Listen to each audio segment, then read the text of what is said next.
Hi there, boys and girls, and I'm back at my house to read to you today. Just wanted to make sure you knew the title of the book is Mummies in the Morning. Now, the title is what the whole book is called, and it can tell you a little bit about what the book's about. Mummies.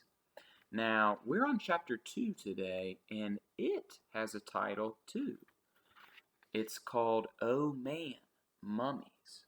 So the title of the whole book is Mummies in the Morning, but the title for this one chapter, chapter 2, is Oh Man, Mummies.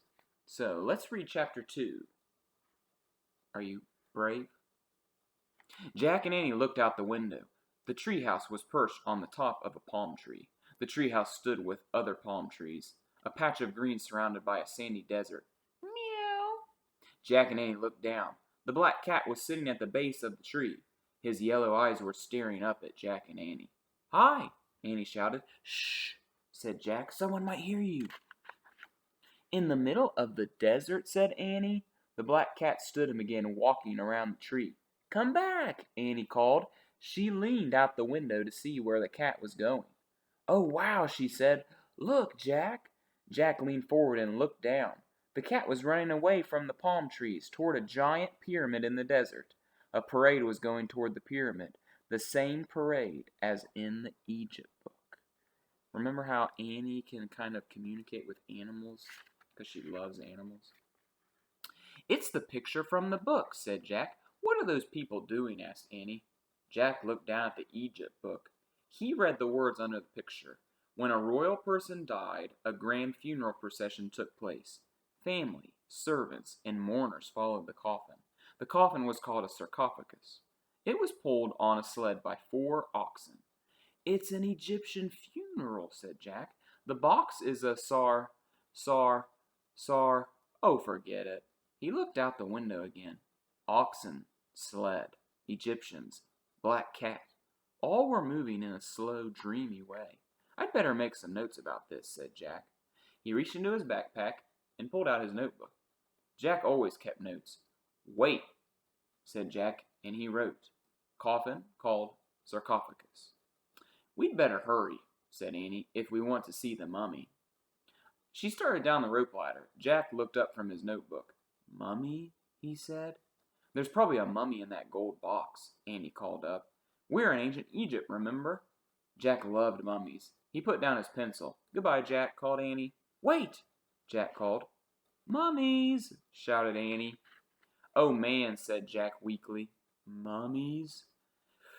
She sure knew how to get to him. Jack shoved his notebook and the Egypt book into his pack. Then he started down the ladder. When he got to the ground, he and Annie took off across the sand. But as they ran, a strange thing happened. The closer they got to the parade, the harder it was to see. Then suddenly, it was gone. The strange parade had disappeared, vanished. But the great stone pyramid was still there, towering above them. Panting, Jack looked around. What had happened? What were the people? Where were the people? The oxen? The gold box? The cat? "They're gone," said Annie. "Where did they go?" said Jack. "Maybe they were ghosts," said Annie. "Don't be silly. There's no such thing as ghosts," said Jack. "It must have been a mirage." "A what?" "Mirage. It happens in the desert all the time," said Jack. "It looks like something's there, but it just turns out to be the sunlight reflecting through heat." "How could sunlight look like people, a mummy box, and a bunch of cows?" said Annie. Jack frowned. "Ghosts," she said. "No way," said Jack. "Look!" Annie pointed at the pyramid. Near the base was the sleek, black cat. He was standing alone. He was staring at Jack and Annie. "He's no mirage," said Annie. The cat started to slink away. He walked along the base of the pyramid and slid around a corner. "Where's he going?" said Jack. "Let's find out," said Annie. They dashed around the corner, just in time to see the cat disappear through a hole in the pyramid. Do you know what it means to disappear? Well, if you disappear, you vanish. And the cat vanished into the pyramid. All right, well, I hope you come back tomorrow because the chapter title for number 3 is It's Alive.